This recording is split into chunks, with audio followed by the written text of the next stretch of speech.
கொஞ்சம் மாதங்களுக்கு முன்னாடி சென்னையில இருக்கிற கோட்டை அருங்காட்சியகம் போயிருந்தோம். அத பத்தின ஒரு விரிவான காணொளி தான் இது. இந்த இடம் எங்க இருக்குன்னா, கோட்டை செயின்ட் ஜார்ஜ் பகுதியில தமிழ்நாடு அரசு செயலர் அலுவலகம், அதாவது தலைமைச் செயலகம் பக்கத்துல தான் இந்த இடம் இருக்கு.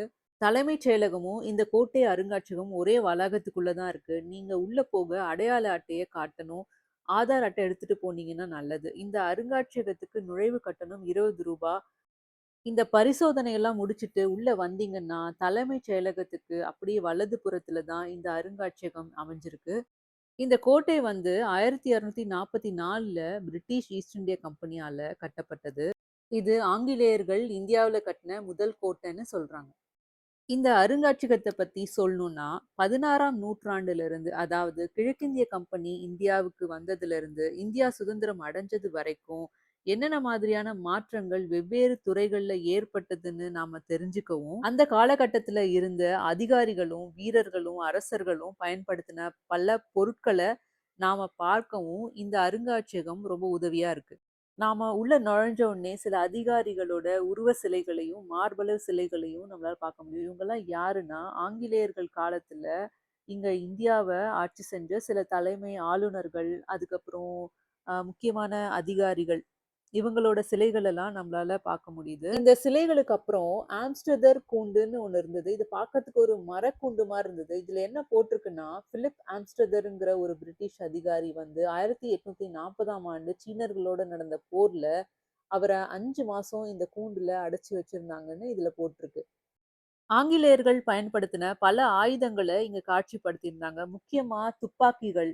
பழைய வகை வந்து மேட்ச்லாக், அப்புறம் ஃபிளின்ட்லாக் துப்பாக்கிகள், அப்புறம் பிரிட்டிஷ் ஈஸ்ட் இந்தியா கம்பெனில படை வீரர்கள் பயன்படுத்தின உடை கவசங்கள், ஆரம்ப காலத்துல பயன்படுத்தின ஆயுதங்கள், வாள்கள், பல வகை படை வீரர்கள், அப்புறம் அரசர்கள் பயன்படுத்தின சில வாள்கள், அப்புறம் துப்பாக்கிகள் கூட இங்க காட்சிப்படுத்தியிருந்தாங்க.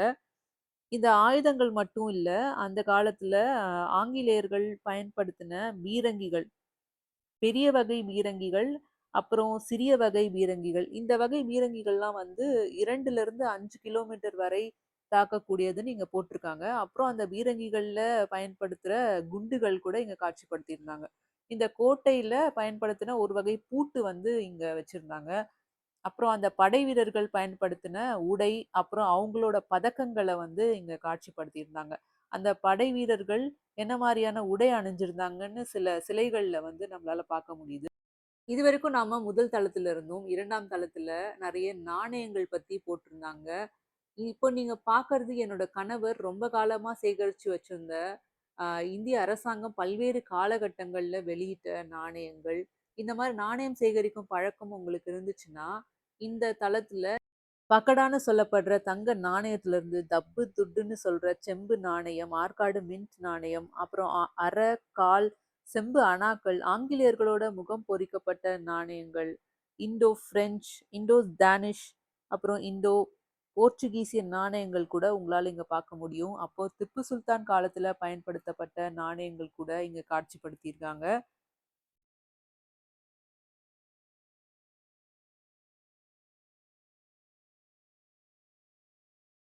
சென்னை பல்லாவரம் பகுதியில கண்டுபிடிக்கப்பட்ட சில அகழாய்வு பொருட்கள கூட இங்க காட்சிப்படுத்தியிருக்காங்க. 3ஆம் நூற்றாண்டை சேர்ந்த முதுமக்கள் தாழி, அதுக்கப்புறம் இறந்தவர்களோட உடல வச்சு அடக்கம் பண்ற ஈமப்பேழை, இந்த மாதிரி பொருட்கள், அகழாய்வு பொருட்கள் எல்லாம் நீங்க பார்க்கணும்னு நினைச்சீங்கன்னா, இந்த இடத்துல போயிட்டு பார்க்கலாம். இப்ப நீங்க பார்க்குற இந்த கொடி தான் 1947ல சென்னையில ஏற்றப்பட்ட முதல் கொடி. 2013ஆம் ஆண்டுல இருந்து இந்த கொடிய வந்து இந்த கண்ணாடி பெட்டிக்குள்ள வச்சு பராமரிச்சுட்டு வராங்க. நீங்க போனீங்கன்னா இந்த கொடிய உங்களால பார்க்க முடியும். இங்க சிறப்பு வகையான செராமிக் பொருட்கள் எல்லாம் காட்சிப்படுத்தியிருந்தாங்க. இதெல்லாம் வந்து ஆங்கிலேயர்கள் பயன்படுத்தின செராமிக் வகைகள். அதுக்கப்புறம் இந்திய அரசர்களும் பயன்படுத்தின செராமிக் வகைகளையும் தனியா இங்க காட்சிப்படுத்தியிருக்காங்க.